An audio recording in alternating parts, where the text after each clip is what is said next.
It was 8:47 p.m. Boston Public Library was closing time. Rachel Davis was seeing off the last visitors when everything seemed normal. Then gunshots echoed. 3 armed men entered through the main door. 23 civilians were taken hostage. And at that moment, the Navy SEAL identity she had hidden for 8 years had to emerge to save lives. Welcome to The Story Begins. Before we begin this powerful story of courage, hidden skills, and forgotten heroism, tell me in the comments what city you're watching from today. And if you believe stories like this need to be told, hit that subscribe button. Rachel Davis had been working as director at Boston Public Library for 12 years. At 45, medium height, brown hair, always with a calm expression, visitors knew her as the city's most beloved librarian. Rachel's connection with books was magical. She would manage story hours in the children's section, have literature discussions with elderly visitors, and help students with research topics. Her voice was always low and calm, taking care not to disturb anyone. "Miss Davis's library is the heart of Boston," said Mayor Tom Morrison. "That woman is a true artist when it comes to bringing books and people together."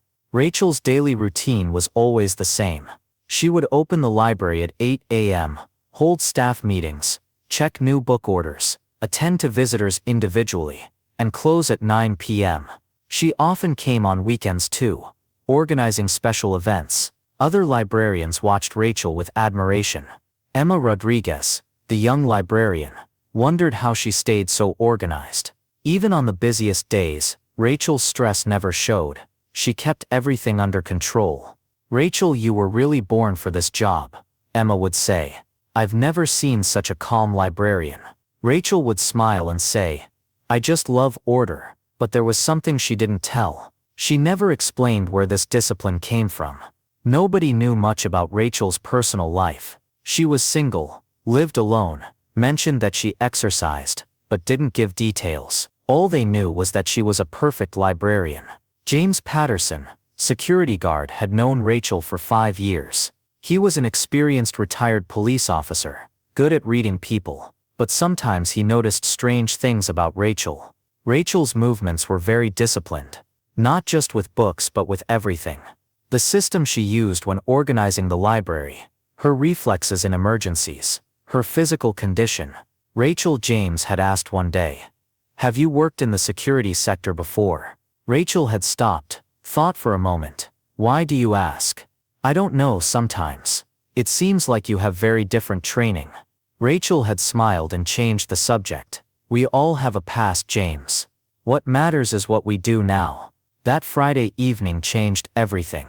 Rachel was preparing to close the library after a busy day.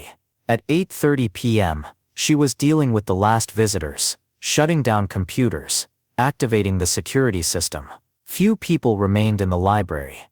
3 university students in the research section, a mother with 2 children reading books in the children's section, 2 retirees playing chess at the seniors' table, a businessman working at the reference desk. Total 23 people, 19 visitors, 3 staff, 1 security guard.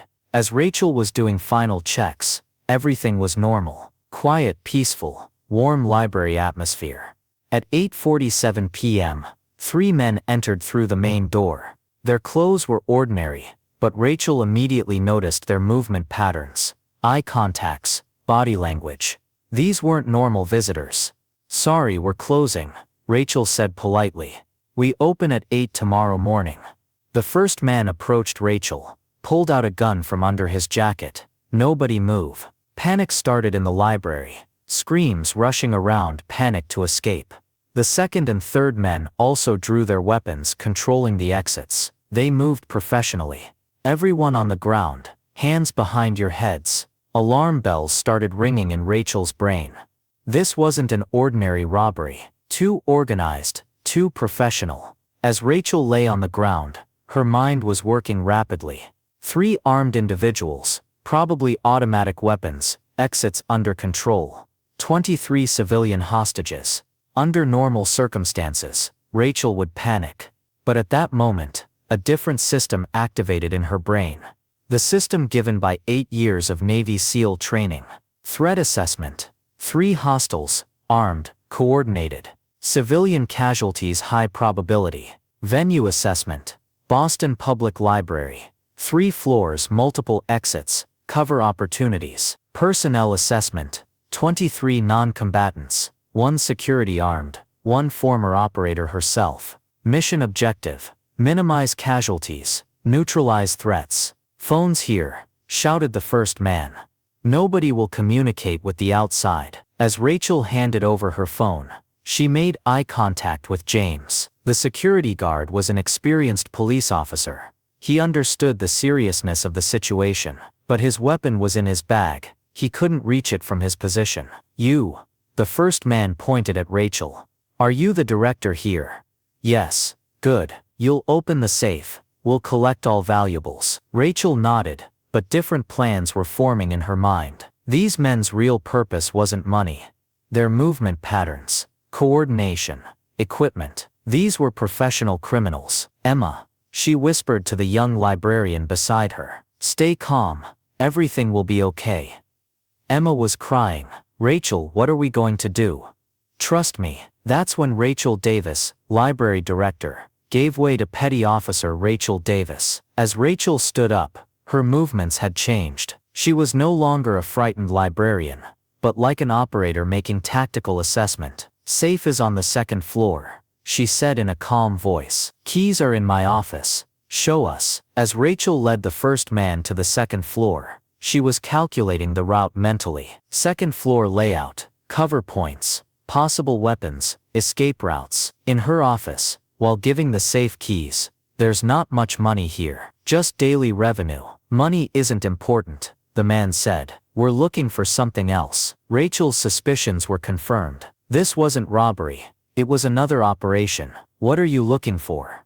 Don't ask questions. Just help. As the man opened the safe, Rachel surveyed the surroundings. Tactical advantage in her office. Heavy bookshelf, cover metal rulers, improvised weapons, emergency phone communication. Sound came from downstairs. The second man was talking to hostages. The third was controlling exits. Rachel planned the operation in her mind. 3-phase neutralization. Phase 1. Isolate targets. Phase 2. Eliminate primary threat. Phase 3. Secure hostages. We're going downstairs, said the first man. You walk in front. As they descended the stairs, Rachel's SEAL training was fully activated. Every step calculated. Every movement strategic. When they reached the main hall, she made a situation assessment. Second man in the middle of hostages. Third at main door. 15-meter distance between targets. Clear sight lines. Multiple cover options. James, the first man said to the security guard. Where's your weapon? In my bag. Get it. Slowly. As James stood up, he made eye contact with Rachel. At that moment, there was something different in Rachel's eyes. James was an experienced police officer. He recognized that look. Operator eyes. Rachel approached the first man, acting as if out of breath. Please, don't hurt the children. Don't worry. As long as you cooperate, nobody gets hurt. At that moment, Rachel made her move. Rachel's first move was to make an improvised weapon from books. She took a heavy encyclopedia volume and struck the first man's gun hand. Perfect precision.